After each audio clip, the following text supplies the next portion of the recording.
السلام علیکم ورحمۃ اللہ وبرکاتہ۔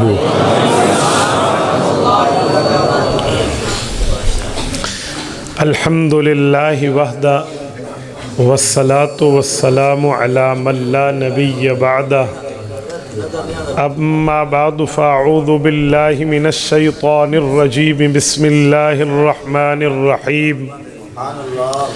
وَسَيُجَنَّبُهَا الْأَتْقَى الذي يؤتي ماله يتزكى وما لأحد عنده من نعمة تجزى إلا ابتغاء وجه ربه الأعلى ولسوف يرضى۔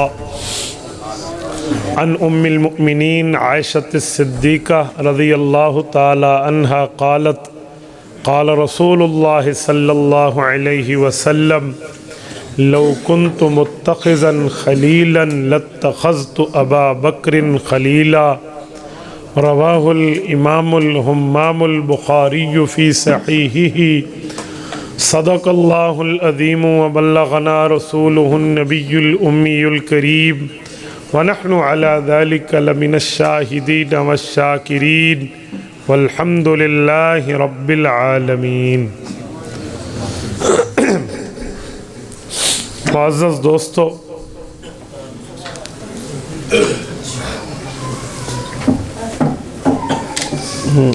بھائی اس کی یہ ڈبلنگ ختم کر دیں، ڈبلنگ نہ ہو۔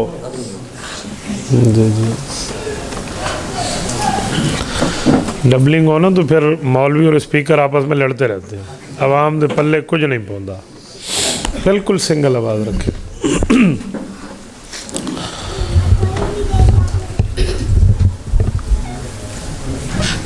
پروانے کو شمع، بلبل کو پھول، بس صدیق کے لیے ہے خدا کا رسول بس۔ میرے معزز سامعین، آج میں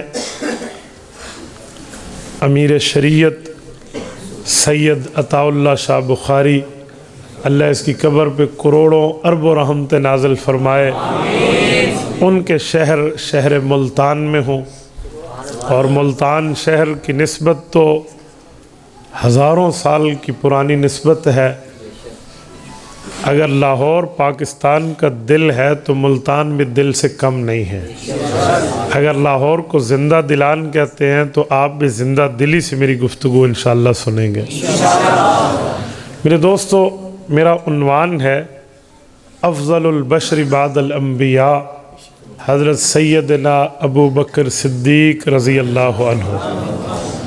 میں نے آپ کی خدمت میں اس شخص کو چند سلام گلہائے عقیدت پیش کرنے ہیں، بس آپ توجہ میری طرف رکھنا، میری آنکھوں میں آنکھیں ڈال کر بات سننا، انشاءاللہ آپ کا وقت ضائع نہیں ہونے دوں گا۔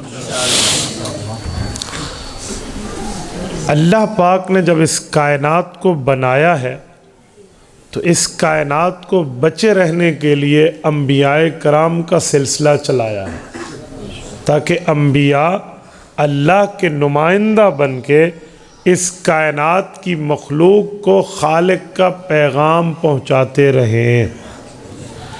اور انبیاء کرام آئے اور انبیاء کرام نے اپنا کام فرائض منصبی بڑے احسن طریقے سے سر انجام دیا۔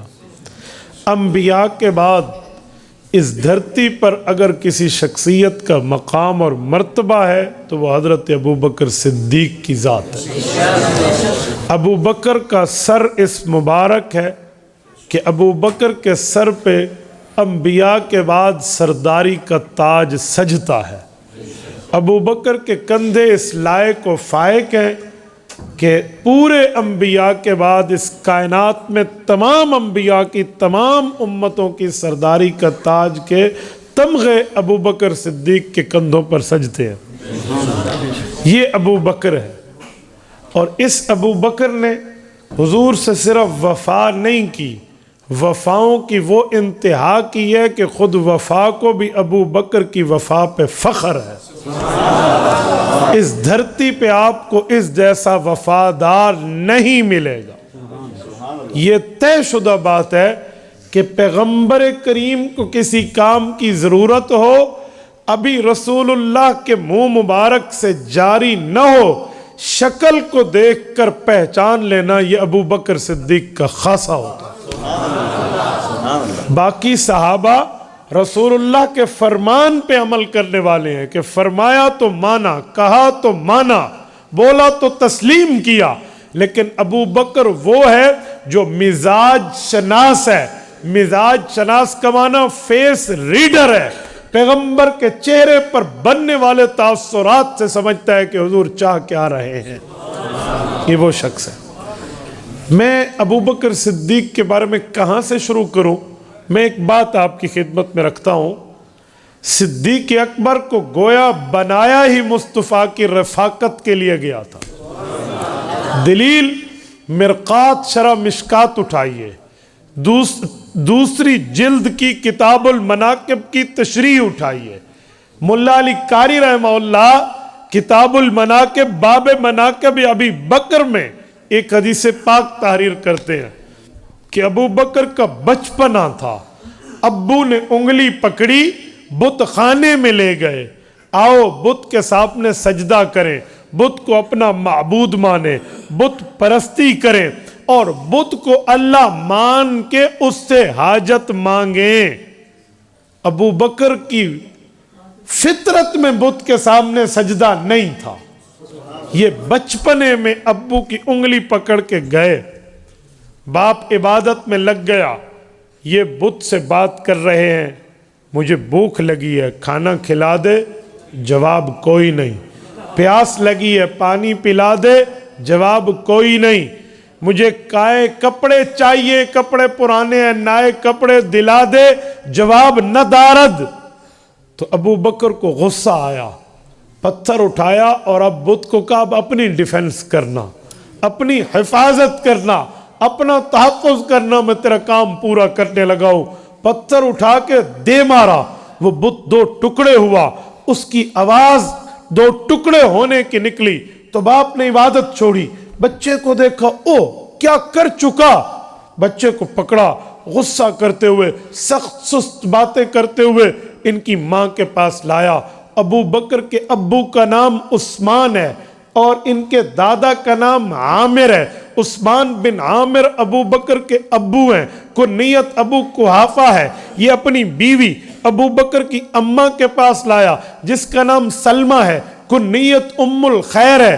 آ کر کہا ام خیر اپنے بچے کے کام دیکھ، کیا کرتوت کی ہے اس نے۔ اس نے کہا ہائے کیا ہوا، میرے بیٹے نے کیا ایسا کر دیا، آپ کی آنکھیں سرخ، آپ کا چہرہ پر جذبات، وجہ کیا ہے؟ کہا یوں یوں یوں کیا تیرے بیٹے نے۔ تو ابو بکر کی اماں نے لمبا سانس لیا۔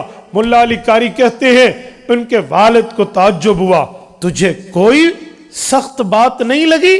میں نے تیرے بیٹے کے بارے میں بتایا، اس نے بت توڑ دیا، جس کی پرستش کرتے ہیں، جسے معبود مانتے ہیں، جسے خدا مانتے ہیں، اس کے ساتھ اس نے کیا کیا۔ ابو بکر کی اماں نے بڑے پیار سے بچے کو لیا اور ان کے والد کو کہا وہ بات اب کہوں جو نہیں سنتے تھے؟ ان کے والد نے کہا کون سی بات؟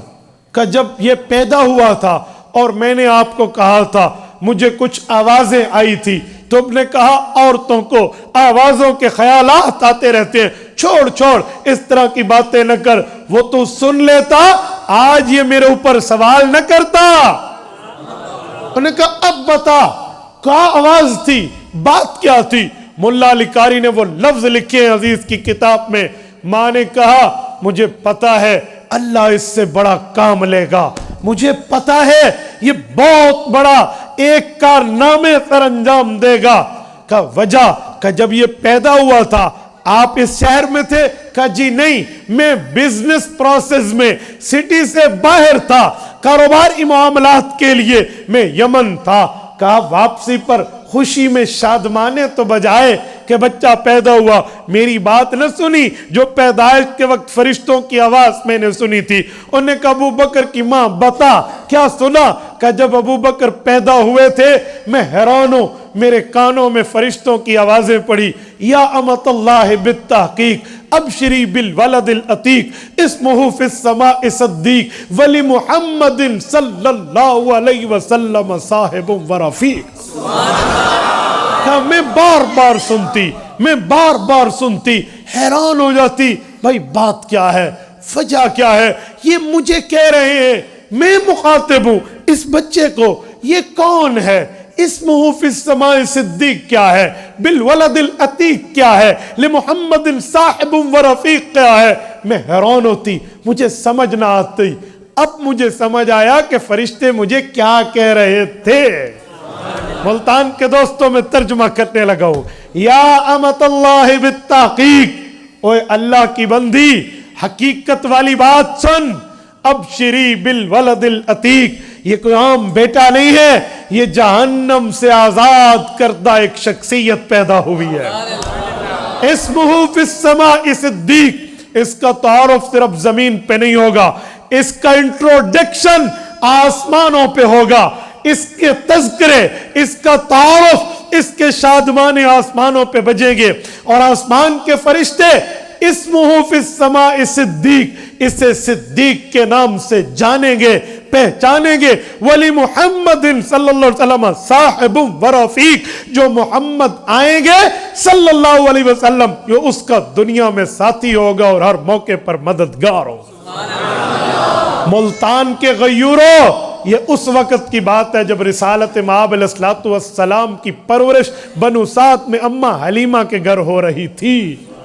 اس وقت محمد کریم علیہ التحیت والتسلیم کے یوں ڈنکے عوام میں نہیں بج چکے تھے کہ حضور ہیں، نبی ہیں، اعلان نبوت ہوا ہے، مذہب شروع ہے، ایمان شروع ہے، اسلام شروع ہے، دین شروع ہے، قرآن شروع ہے، شریعت شروع ہے. یوں نہیں تھا، ابھی ابتدائی دور تھے. رسالت مآب حضرت اماں حلیمہ سعدیہ رضی اللہ عنہا کے پاس، طائف سے 80 کلومیٹر دور جاؤ، بنو سعد کی بستی میں اماں حلیمہ کے گھر میں حضور پاک ہیں، اور مدینہ مکہ مکرمہ میں ابو بکر کی اماں کو یہ خوشخبریاں سنائی جا رہی.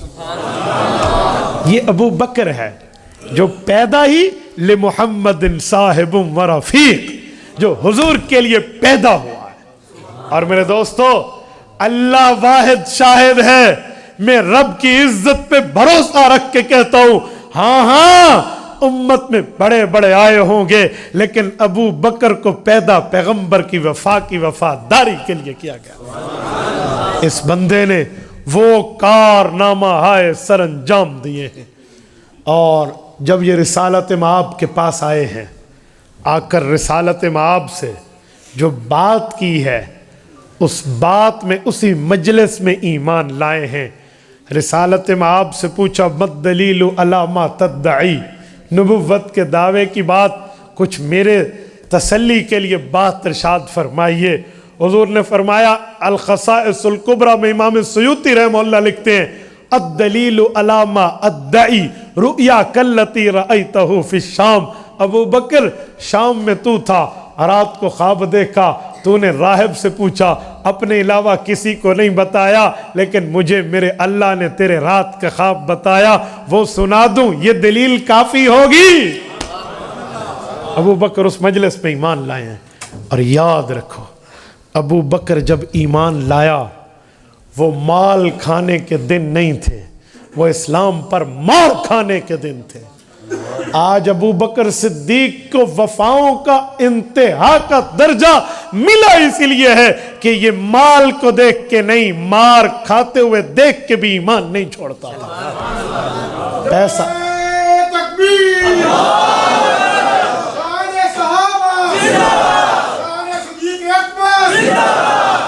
جزاکم اللہ. پیسہ کسی کے پاس ہو، وجاہت ہو، دولت ہو، عزت ہو، احترام ہو، مقام ہو، مرتبہ ہو، درجہ ہو، رتبہ ہو، حیثیت، ویلیو ہو، اور کوئی عزت کرے، یہ کیا عزت ہے؟ عزت تو وہ ہے جس وقت اس پہ ظلم ہو، تشدد ہو، بربریت کے پہاڑ توڑے جائیں، معاشرہ مخالف ہو، لوگ مخالفت کریں، اور یہ وفاؤں کی دیوار بن کے پہرادار بن جائے. ابو بکر تب ایمان لایا. اور سنیں، ابو بکر نے اسلام پر مار کھائی ہے، کوئی ایک بار نہیں کئی بار کھائی ہے۔ میں اردو کی کتاب کا حوالہ دیتا ہوں، آپ کی دسترس میں ہے، یہاں سے اٹھیے گھر جائیے، فضائل اعمال کھولیے، فضائل میں حکایات صحابہ کھولیے، حضرت ابو بکر کا واقعہ پہ، قربانی پہ شیخ الحدیث و تفسیر مولانا محمد زکریا کاندھلوی رحمہ اللہ لکھتے ہیں، اسد الغابہ کے حوالے سے، الاصابہ کے حوالے سے، کہ لوگوں ابو بکر صدیق قرآن کریم پڑھ رہے تھے اور کافروں کی جھوٹی خدائی پر چھرے چل رہے تھے، برداشت نہ ہوتا، انہوں نے اتنا مارا اتنا مارا اتنا مارا کہ ابو بکر صدیق کے سر کے بال اتنے کمزور ہو گئے کہ کنگھی دینے کے لیے ماں سر میں کنگھا ڈالتی تو بال اکھڑ کے آ جاتے تھے۔ مذاق نہیں ہے ابو بکر کا یوں ایمان لانا، اور ابو بکر کوئی عام بندہ نہیں تھا ایمان لاتے وقت، مکہ مکرمہ کا بزنس مین، برگر فیملی سے ریلیٹڈ، کھاتے پیتے گھر کا بندہ، ریشم کی 6 مارکیٹس جس کی چلا کرتی تھی، جس سے مال آگے سپلائی ہوتا کنٹری آؤٹ آف کنٹری، ابو بکر صدیق کی بزنس یہ پھیلا ہوا تھا، اور ابو بکر اس وقت ایمان لایا، نہ مال دیکھا، نہ دولت دیکھی، نہ خاندان دیکھا، نہ بچے دیکھے، نہ گھر بار دیکھے، دیکھا تو رسول اللہ سے اپنی وفا کو دیکھا۔ اس وقت میں ابو بکر صدیق ایمان لایا، اور سنیں جب ابو بکر نے کلمہ پڑھا ہے، اس وقت سے لے کر رسالت مآب کی وفات حسرت آیات تک کوئی ایک اہم موقع نہیں ہے، کوئی ایک لمحہ نہیں ہے، کوئی ایک وقت نہیں ہے جو ابو بکر کو ضرورت ہو ابو بکر کی اور ابو بکر غائب ہو۔ میں یوں کہوں، پیغمبر کی جلوت تو ابو بکر صدیق، پیغمبر کی گھر میں خلوت تو صدیقہ بنت صدیق۔ نہ ابو بکر نے پیغمبر کو خلوت میں تنہائی دی ہے، نہ جلوت میں تنہائی دی، ایک ایک موقع پہ۔ اور ابو بکر نے پیغمبر کریم پر وفاؤں کی انتہا، آؤ میں ایک بات عرض کرتا ہوں سنیے۔ صدیق اکبر رضی اللہ عنہ جب ایمان لائے اور ہجرت پر جب ابو بکر صدیق رضی اللہ تعالیٰ عنہ کو ایمان لائے تقریباً 13 سال گزر چکے تھے، تو پیغمبر کریم کے ساتھ ان 13 سالہ مکی دور میں ابو بکر کی وفاؤں کی انتہا ہے۔ مثلاً میں ایک بات پیش کرتا ہوں، رسول اللہ صلی اللہ علیہ وسلم ایک بار حرم کعبہ میں ٹھہر کے نماز پڑھ رہے تھے۔ جو لوگ مکہ مکرمہ جا چکے ہیں ذرا توجہ رکھنا، آپ نے مطاف دیکھا ہے، کعبۃ اللہ دیکھا ہے، جس جگہ طواف ہوتا ہے اس جگہ کو دیکھا ہے، حضور یہاں تھے اور تلاوت نماز میں جاری ہے۔ عقبہ بن ابی معیط وہ کافر اعظم تھا مکہ مکرمہ کا، جس سے بڑے بڑے کافروں کے سور ماں کانپا کرتے تھے، اس کے روب اور دبدبے کی وجہ سے اس کے آگے اونچا بولا کوئی نہیں کرتا تھا، لوگوں کی زبانیں گنگ ہو جاتی جب عقبہ بن ابی معیط بولتا۔ عمر رسیدہ بھی تھا، مالدار بھی تھا، اس کی جے کار بھی ہوتی تھی، لوگ عزت اور احترام بھی بجا لاتے، لیکن بت کا سجدہ ریز تھا، بت پرست تھا، بتوں کو معبود مانتا۔ رسالت مآب کی تلاوت میں شرک کی نفی، بتوں کی نفی، اللہ کی توحید کا اس بات ہوتا، تو اس شخص نے اپنی وہ چادر جو اپنے سر اپنے جسم پہ لٹکائی تھی وہ اٹھائی اور پیغمبر کریم صلی اللہ علیہ وسلم کے گلے میں یوں باندھ کے کھینچنے لگا۔ شور شرابہ ہوا، شور شرابے میں شور و غل تک بات پہنچی، ابو بکر گھر میں تھے، آواز سنی دوڑتے آئے ہیں۔ یہ وہ وقت ہے جب اکیلا ابو بکر آیا ہے، اکیلا آیا ہے، کوئی اور جتھے کی بات نہیں تھی، ساتھیوں کی بات نہیں تھی، یہاں دوستوں کی بات نہیں تھی، اکیلا دوڑتے آیا۔ اور ابو بکر گھر میں تھے، انہیں نہیں پتا کہ حضور مکہ مکرمہ کے مطاف میں آ کر تلاوت کر رہے ہیں، ورنہ ابو بکر پہلے ٹھہرتے۔ اور ابو بکر نے گھر میں سنا، کیسے آئے؟ میں جب مکہ مکرمہ گیا میں اپنے پاس کتب سے نشانات لگا کر گیا تھا پہلے عمرے کے سفر پہ، کہ میں دیکھوں ابو بکر کا گھر کہاں تھا، حضور کہاں تھے، اسپیس کتنا ہے، فاصلہ کتنا ہے، گنجائش کتنا ہے، سفر کتنا ہے۔ جو لوگ جا چکے ہیں میں انہیں سمجھاتا ہوں، سنیے۔ جب باب ملک الفہد میں ہم حرم مکی میں انٹر ہوتے ہیں، اس سے پہلے جیسے ہم اندر انٹر ہوں، اس طرف ہمارے بائیں ہاتھ پہ بن داؤد کی ایک دکان ہے، بڑی دنیا اسے جانتی ہے، اس کو نشانی کے طور پہ کہتے ہیں بن داؤد پہ آ جاؤ۔ بن داؤد کے ساتھ یہ جو سعودیہ کا بینک ہے، اس بینک کے ساتھ آگے آپ کو ایک لفٹ نظر آئے گی جو 3 منزلوں پر ہوتی ہوئی جا رہی ہے، اور یہاں ہوٹل قائم ہے۔ یہ ہوٹل ابو بکر صدیق کے گھر پہ قائم ہے۔ اب ابو بکر کا گھر یہاں ہے، اس کے بعد سفید پتھروں کا باہر والا مطاف ہے، پھر آگے آئیے، پھر باب ملک الفہد ہے، پھر برآمدہ ہے، پھر برآمدے کے بعد اگلی عمارتیں ہیں، اس کے بعد پھر پرانا برآمدہ ہے، پرانے برآمدے کو کراس کر کے آپ تہہ خانے میں اترتے ہیں، وہاں سے نیچے آپ جاتے ہیں تو مطاف آتا ہے۔ آج اچھے بھلے صحت مند ہیلدی انسان کو، ہیلدی ہو جو صحت مند ہو، اسے بھی چلتے ہوئے کم از کم 8 سے 7 منٹ لگ جاتے ہیں وہاں تک پہنچتے۔ مجھے بتاؤ، جب پہاڑیاں تھی یہاں، جب پلین اسٹیٹ راستہ نہیں تھا، جب یہاں جھاڑیاں تھی، یہاں پر پتھر تھے، سنگریزے تھے، یہاں پر کانٹے تھے، ابو بکر کی وفا دیکھیں، ایک آواز اس تک گئی ہے، آرام چھوڑا، نیند چھوڑی، گھر بار چھوڑا اور بچانے حضور پاک کو مطاف میں پہنچائے۔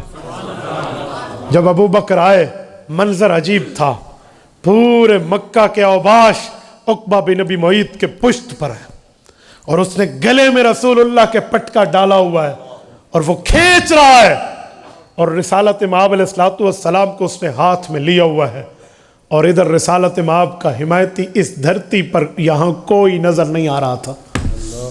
اللہ کی ذات کے علاوہ یہاں کوئی نہیں ہے۔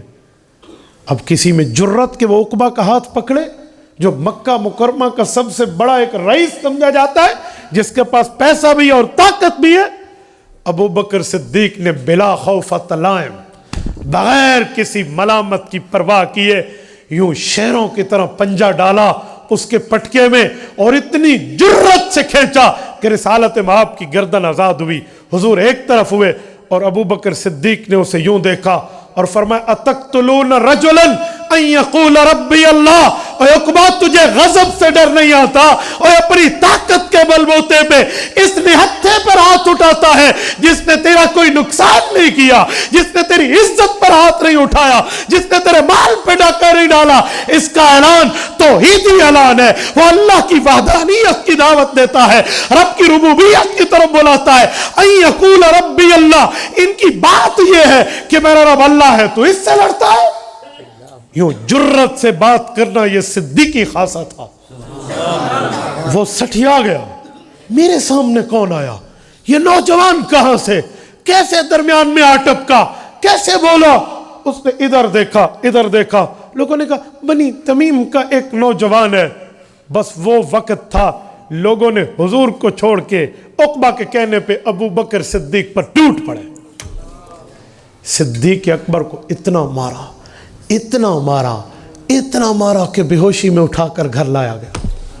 بے ہوش نہیں ہے، ماں ٹکورے کر رہی ہے، گرم ریت کو رکھ کر ان کے سر پہ، ان کی بازوؤں پہ، ان کے کاندھے پر، ان کے سینے پر، ہوش نہیں آ رہا۔ اور کچھ وقت گزرا، جب بہت سے وقت میں کچھ آرام بے ہوشی میں ہوا، ابو بکر کی آنکھ کھلی، دیکھا ادھر والد ٹھہرا ہے، ادھر والدہ ہے۔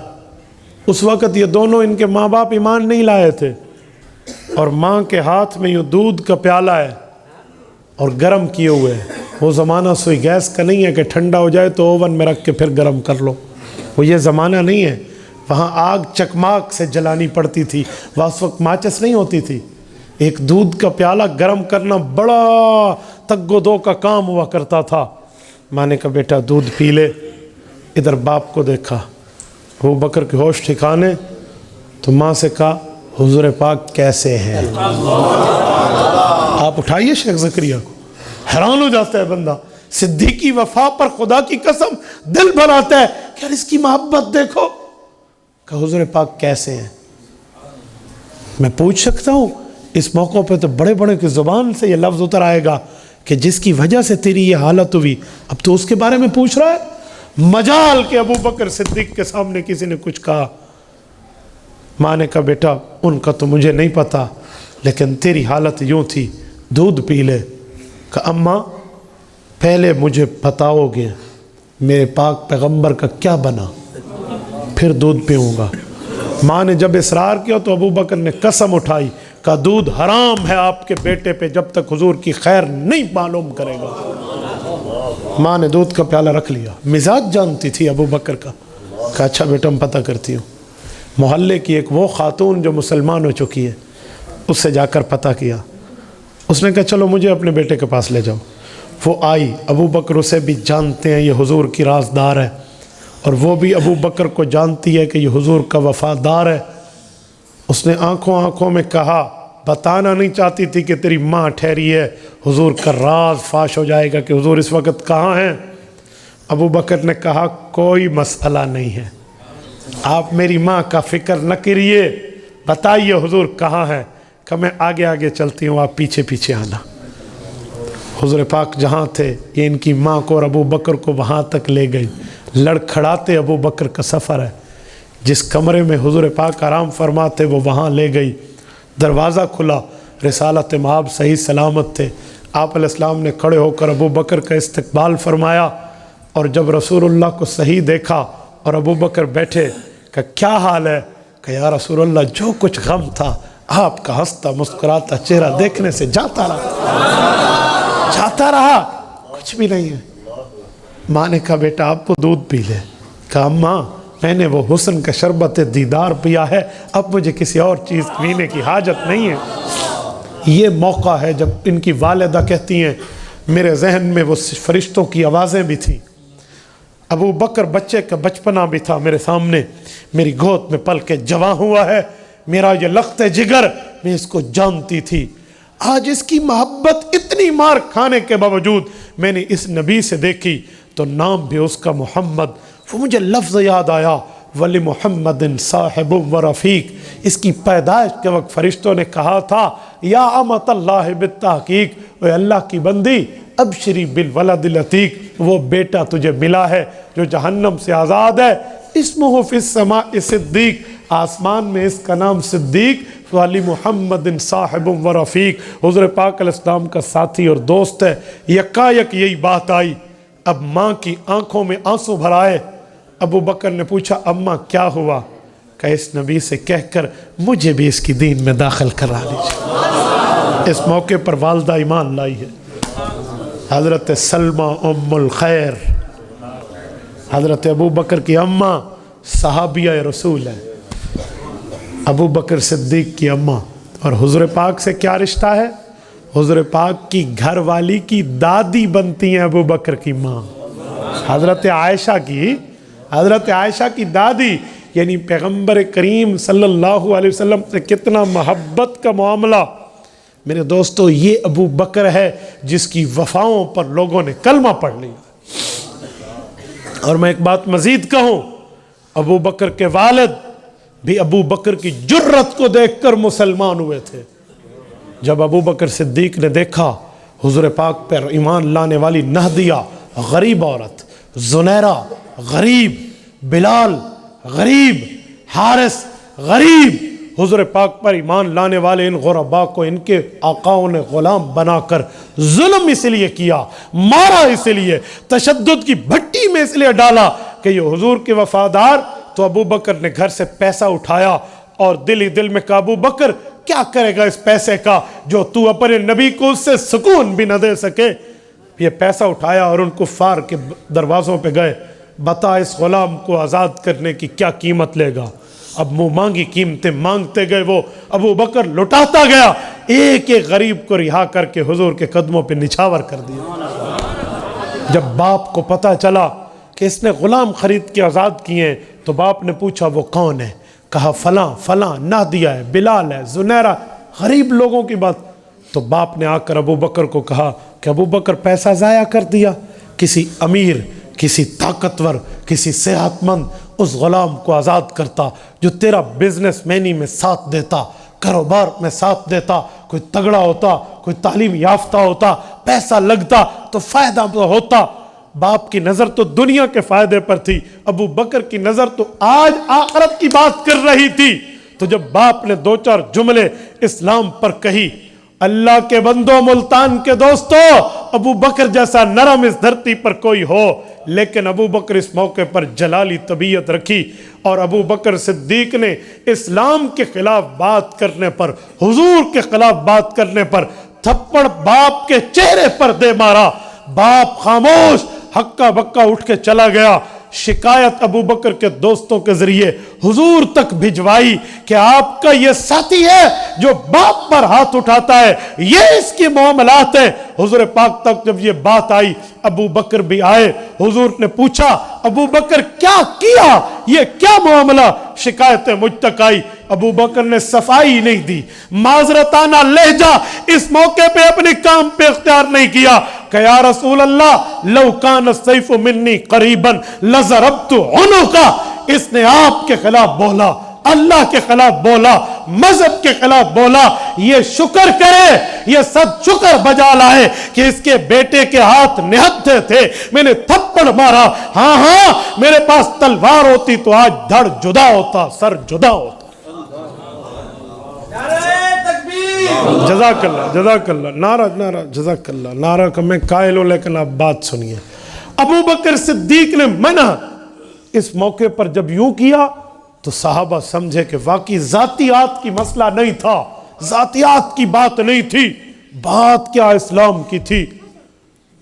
جب یہ بات ابو بکر صدیق کے ابا تک گئی اور حضور نے بھی برا نہیں منایا تو ابو بکر کا باپ سوچنے لگا کہ آج تک میرے سامنے اونچا نہیں بولا، آج تک میری عزت کی، احترام کیا، مقام اور مرتبہ دیا، لیکن اس بندے کی اس سے اتنی محبت کہ باپ کی نسبت آڑے نہیں آنے دی، باپ کا تعلق درمیان میں نہیں آنے دیا، اتنا پیار اس سے۔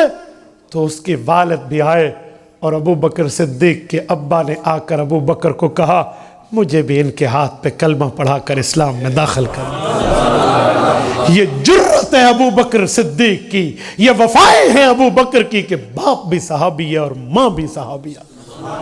اور ملتان کے دوستوں میں ایک بات مزید کرتا ہوں، بڑے بڑے صحابہ کا بڑا بڑا مقام ہے، بڑے بڑے لوگوں کا بڑا بڑا رتبہ ہے، بڑا بڑا درجہ ہے، لیکن یہ درجہ جو ابو بکر کو ملا، ان صحابہ میں جو مقام ابو بکر کو ملے، یہ نہ عمر فاروق کو ملے ہیں، نہ عثمان ذو النورین کو ملے ہیں، نہ علی حیدر کرار کو ملے ہیں، نہ معاویہ بن ابی سفیان کو ملے ہیں، نہ طلحہ زبیر سعد سعید عبد الرحمن بن عوف، نہ ابو عبیدہ بن جراح کو ملے ہیں، نہ حبر الامت عبداللہ ابن عباس کو ملے ہیں، نہ فقیہ الامت عبداللہ ابن مسعود کو ملے ہیں، نہ فقیر الامت حضرت ابو ذر غفاری کو ملے ہیں، نہ جرنیل امت حضرت عمرو ابن عاص کو ملے ہیں۔ پیغمبر کے تمام صحابہ رضی اللہ عنہ اپنے مقام پہ اچھے، بہت اچھے، بہت اچھے، لیکن جو رتبہ رب نے ابو بکر کے لیے رکھا وہ باقیوں کو نہیں ملا۔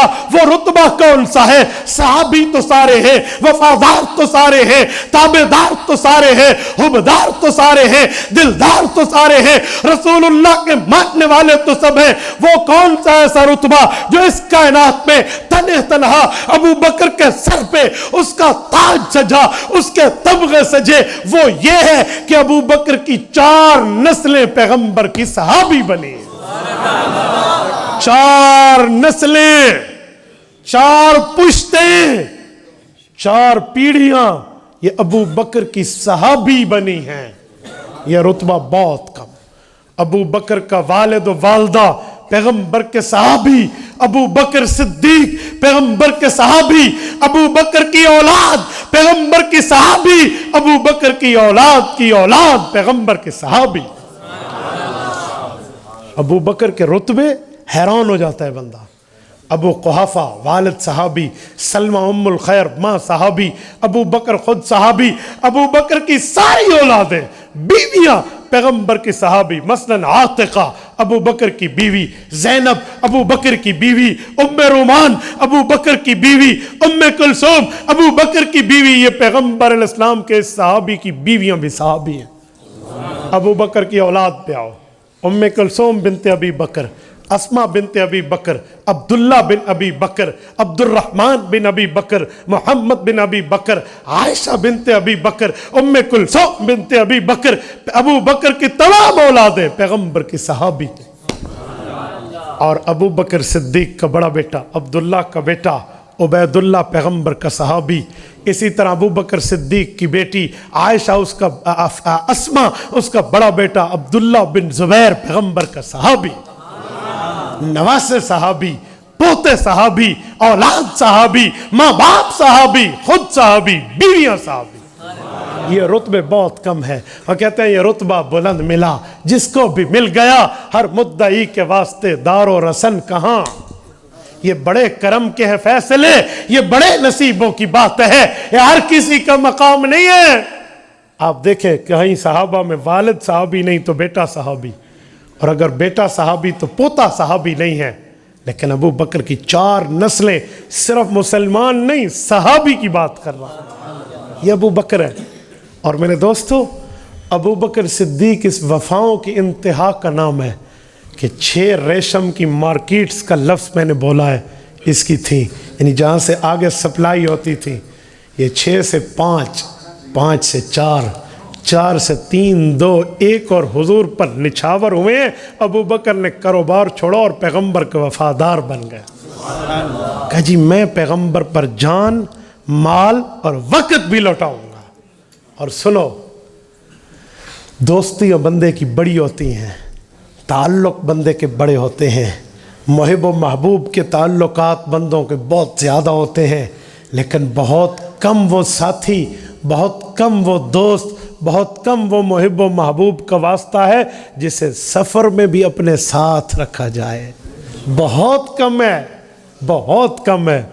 حضور پاک علیہ الصلوۃ والسلام کا تعلق سب سے ہے، محبت و پیار۔ عمر فاروق کا کتنا بڑا رتبہ، کوڑے پہ زمین کا زلزلہ رکے یار، لیکن سفر میں حضرت عمر کو ہجرت میں ساتھ نہیں رکھا۔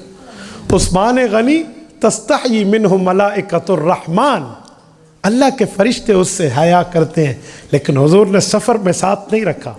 اقضاہم علی، کتنا بڑا رتبہ سیدنا علی المرتضیٰ کا، گھر میں امانتوں کا نگران ضرور رکھا، سفر میں ساتھ نہیں رکھا۔